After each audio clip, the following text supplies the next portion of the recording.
لیکن اس مشاعرے کا رسمی افتتاح بھی ہونا ہے.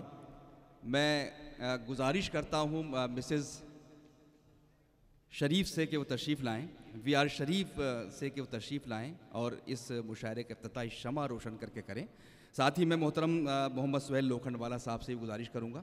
سہیل لوکھنڈ والا صاحب آپ بھی تشریف لے آئیں اس موقع پر اور نور بھائی تشریف لائیے اس موقع پر. یہ افتتاح ہو رہا ہے اور بھائی ڈاکٹر علاء الدین شیخ صاحب یہ شمع روشن کرا دیں. ہاں، مسز وی آر شریف صاحب سے گزارش ہے کہ افتتاح کریں گی. اس موقع پر ہمارے دیگر معززین بھی شامل ہوں گے. زحمت ہوگی ایک مرتبہ آپ تشریف لے آئیں. مسز وی آر شریف صاحب، یہ نام بہت اچھا ہے، وی آر شریف. ہم سب شریف ہیں، ورنہ وہ آئی ایم شریف بھی ہو سکتے تھے، وہ وی آر شریف ہیں.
وہ بات جو میرے ذہن میں آتی ہے، اور کوئی اچھی بات ہو تو اس کو بار بار کہنے میں کوئی مذائقہ بھی نہیں ہے.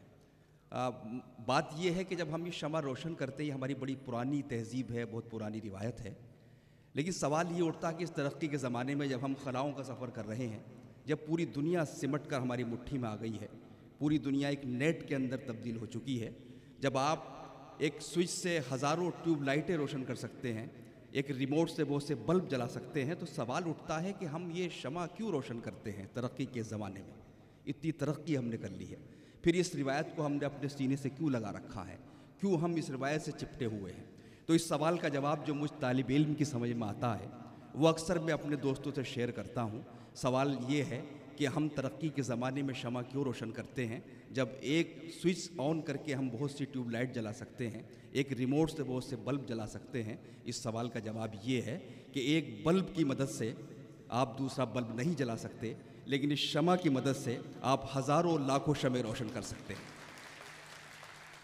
یہ ہے ہماری تہذیب، ہندوستان کی تہذیب، اردو کی تہذیب، مشاعروں کی تہذیب. اس روایت کو ہم اس لیے سینے سے لگا کر رکھتے ہیں. آئیے، مشاعرے کا آغاز ہو چکا ہے. جناب اسد بستوی نے بہت خوبصورت انداز میں، بہت والہانہ انداز میں نعت شریف پیش کر کے اس مشاعرے کا آغاز کیا، جو جشن نور کے موقع پر ہم لوگوں نے منعقد کیا ہے. انہوں نے آن حضرت کے کردار کا ذکر کیا.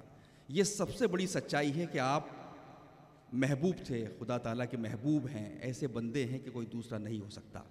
لیکن سرور کائنات کی جو شخصیت کا سب سے بڑا پہلو ہے، وہ ان کا کردار ہے، ان کا کریکٹر ہے، ان کا چرتر ہے، جس کی وجہ سے تمام مذاہب کے لوگ ان کو دنیا کی سب سے بڑی شخصیت کے طور پر تسلیم کرتے ہیں. ایک کتاب شائع ہوتی ہے، دنیا کی 100 عظیم شخصیتیں. دنیا کی 100 عظیم شخصیتیں، لکھنے والا ایک یہودی ہے، لیکن آپ کو جان کر خوشی ہوگی کہ اس میں پہلا نام حضرت محمد مصطفیٰ صلی اللہ علیہ وسلم کا شامل کیا جاتا ہے. تو یہ آپ کا کردار تھا.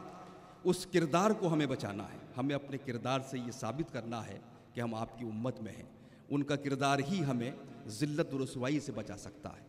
وہ شخص، وہ رحمت للعالمین، جو شخص جانوروں کا بھی خیال کرتا تھا. ایک مرتبہ آپ جب اپنے کمرے میں داخل ہوئے تو جس کمبل میں آپ آرام فرماتے تھے، اس پر ایک بلی بیٹھی ہوئی تھی.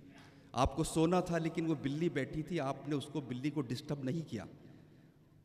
جب وہ، انہوں نے سوچا کہ اٹھ جائے گی تھوڑی دیر میں، لیکن جب بلی بہت رات تک، تاخیر تک نہیں اٹھی، تو آپ نے کمبل کا وہ حصہ کاٹ دیا جہاں بلی سو رہی تھی اور بچے ہوئے کمبل میں آپ نے رات گزاری۔ تو وہ شخصیت کہ جو جانوروں کے ساتھ یہ سلوک کرتی ہے، اس کا انسانوں کے ساتھ کیا سلوک ہوگا؟ بس جب ہم نعت پڑھتے ہیں، نعت سنتے ہیں، تو ہمیں یہ خیال رکھنا چاہیے کہ ہم اپنی زندگی میں جھانک لیں، اور پوری زندگی میں اگر ہم کوئی ایک طریقہ آقا کا اپنی زندگی میں اتار لیں تو یہ دنیا بہت خوبصورت ہو سکتی ہے۔ میں صرف ایک سنت کی بات کر رہا ہوں۔ ہمارے علماء کرام کہتے ہیں کہ اس زمانے میں کہ جب فتنوں کا عہد ہے، جب ظلم کا عہد ہے، اگر اس وقت ہم آقا کی کوئی ایک سنت زندہ کرتے ہیں تو اس سے 100 شہیدوں کا ثواب ملتا ہے۔ اور یہ بات تمام مذاہب کے لوگ کہتے ہیں۔ جارج برنارڈ شاہ نے کہا تھا کہ دنیا کی تمام مسائل کا حل صرف اس بات میں ہے کہ ہم حضرت محمد مصطفیٰ صلی اللہ علیہ وسلم کی سنت کو اختیار کر لیں۔ تو دوستو، بس یہ ہم خیال رکھنا چاہیے۔